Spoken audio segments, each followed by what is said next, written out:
we're here at Costa Range, right outside of Bend, Oregon, and with me is Chris Cerino with Chris Cerino Training Group.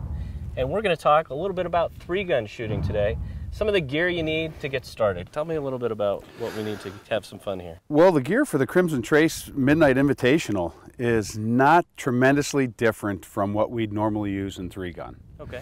It's going to consist of some type of carbine/rifle, AR-15 platform or similar, a shotgun, semi-automatic or pump, and then a pistol. Probably a semi-automatic pistol, not a revolver.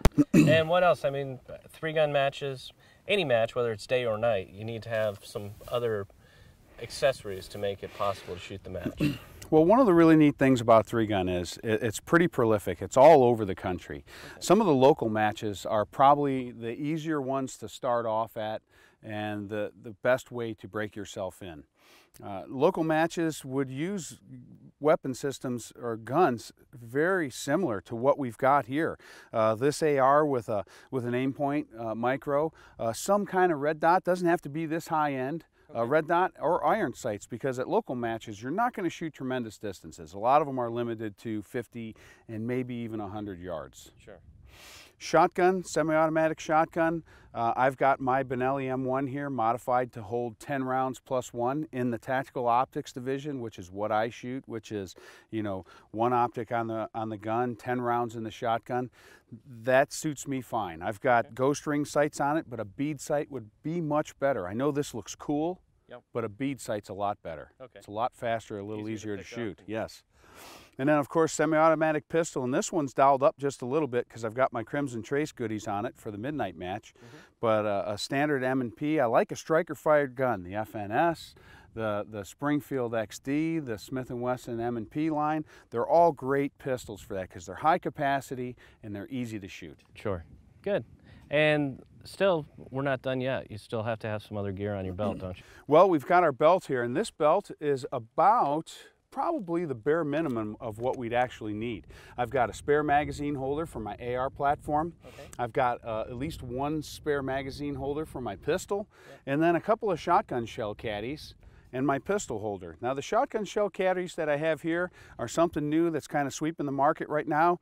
It's kind of called a syringe method, where they're loading 2 at a time, but there's still the standard out there. These are from California Competition Works, and you'd put 4 in there and you could pull out 1, 2, 3, or 4 at a time, whatever you can handle and load. For me, it's how many I want to drop on the ground when I'm reaching for a reload. If I want to drop one, I try to take 4. That's a good idea. So, what else? Some techniques that you probably need to know how to do before you go out on your first match. Some important things to know are that you're probably not going to go back to the holster. You're probably not going to go onto sling with your gun once you've used it, your long gun. So you're going to need to know how to ground that gun, how to make it safe, because it either has to be empty or it has to be on safe when you ground it. So whether it's the carbine, the shotgun, or the pistol, when you ground it in these specific buckets that are on these stages out here, that's a big